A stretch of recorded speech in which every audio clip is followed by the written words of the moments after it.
Ninth amendment यानी 1973 के आइन में 9वीं तरमीम। दोस्तों, ये तरमीम पास नहीं हो गई थी। ये तरमीम दरअसल अगस्त 1986 को सेनेट से पास हो गई थी।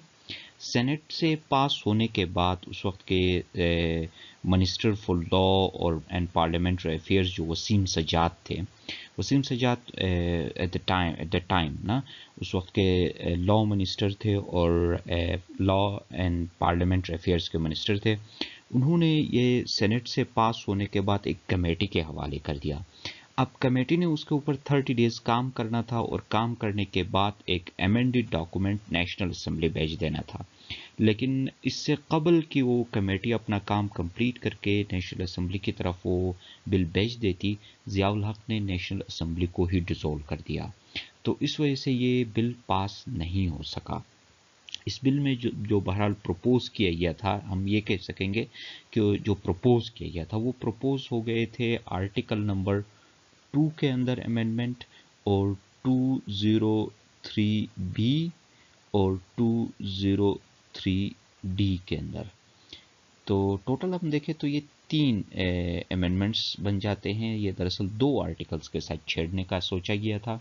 तो उसमें क्या अमेंडमेंट किया प्रपोज किया गया था वो नेक्स्ट स्लाइड में हम ज़रूर देखेंगे। आप इस क्लिप को एंड तक ज़रूर देखिएगा। तो बहरहाल ये बिल पास नहीं हो सका था क्योंकि ये नेशनल असेंबली में डिबेट में आने से पहले ही नेशनल असेंबली डिसॉल्व हो गई थी, जिसकी वजह से ये बिल पास नहीं हो सका। अब इसमें आर्टिकल नंबर 2 के अंदर अमेंड करने को प्रपोज किया गया था। आर्टिकल नंबर 2 के अंदर प्रपोज करके ये कहा गया था कि कुरान और सुन्ना को as a source of legislation बनाया जाए, दोनों फेडरल गवर्नमेंट और प्रोविंशियल गवर्नमेंट के लिए।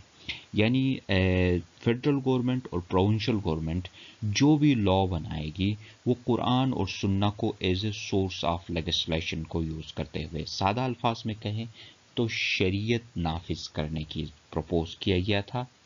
और दूसरा जो था वो आर्टिकल नंबर 203B और 203D के अंदर अमेंडमेंट प्रपोज किया गया था।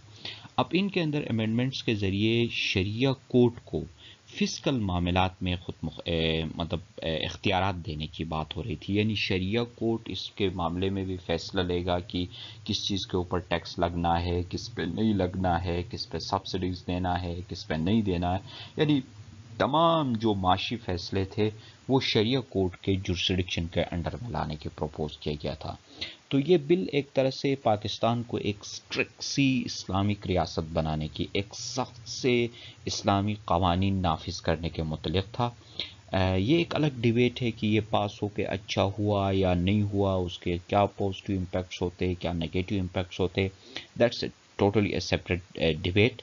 यहाँ अगर हम सिर्फ मुख्तसरन इतना इस मौके पे बात कर रहे हैं कि ये बिल पास नहीं हो सका था। It was not passed because कि ये नेशनल असेंबली में डिबेट पे आने से पहले ही नेशनल असेंबली ज़ियाउल हक ने डिसॉल्व कर दिया था।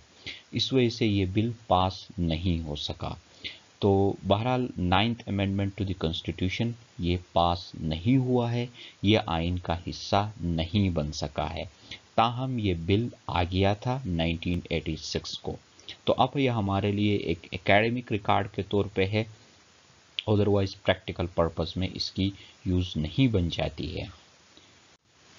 Thank you for joining guys, take care, good bye.